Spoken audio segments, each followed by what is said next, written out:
I'm sure you've heard of the phrase permanent last day on Earth content thrown around before. Usually it's followed up with some sort of sad, somber tone, but why and when did this phrase become so popular? And why did the sad, somber tone become attached to this? Today, I'm going to try and figure that all out.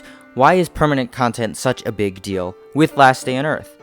So, taking this comment in a more literal sense, permanent content refers to content that will remain as a permanent fixture in the game for a while after that update is over. So mostly we're just referring to seasons here.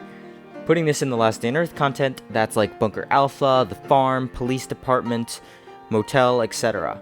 But for Last Day on Earth players, this permanent content thing has faded away years and years ago. Think back to the last time this game had an actual update, non-season related, that kept everything that was added in that update after a few months. Do you remember? Probably not. It was well over a year ago.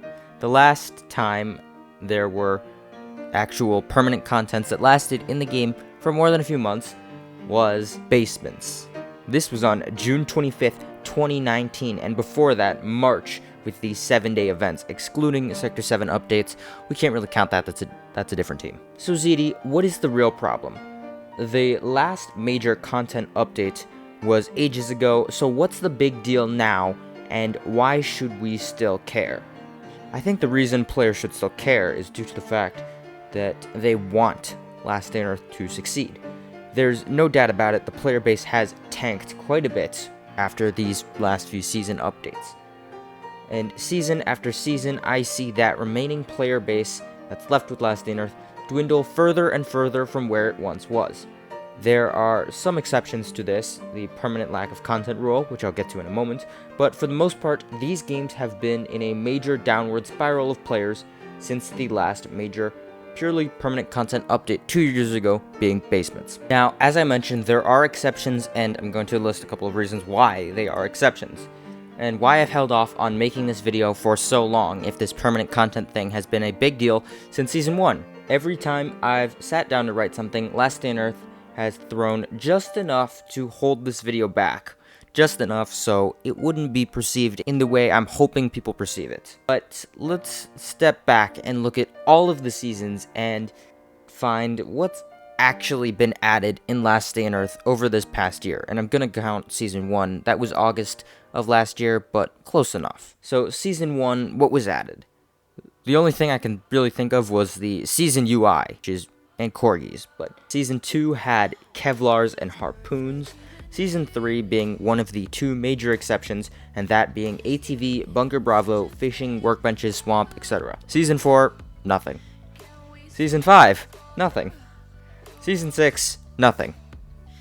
Season 7, nothing. Season 8, the crossbow.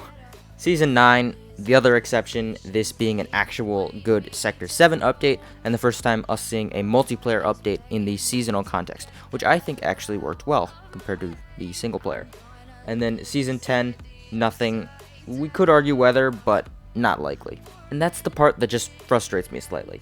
This is all that's come from the past year of Last Day on Earth. With a few exceptions, Season 3 and Season 9, there'd be barely any permanent content.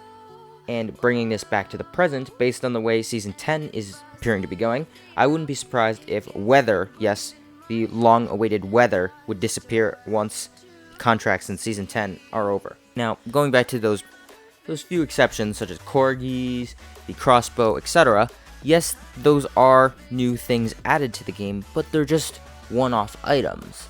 You collect that item, that's it. Whereas a zone is, something you can keep going back to, which is why Season 3 and Season 9 are held in such high regard, whereas opposed to Season 8 and Season 2 just had temporary zones versus permanent zones. I'm curious to know what you all think about the permanent content, or lack thereof, topic, so let me know your thoughts all down below.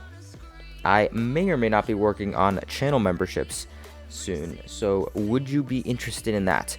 Now, I'm not going to keep it too expensive, so just let me know if you would be interested. I know, kind of controversial, but we'll see. Here's a sneak preview. Alright, subscribe, follow me on Twitter, and all of that. And zdyt out.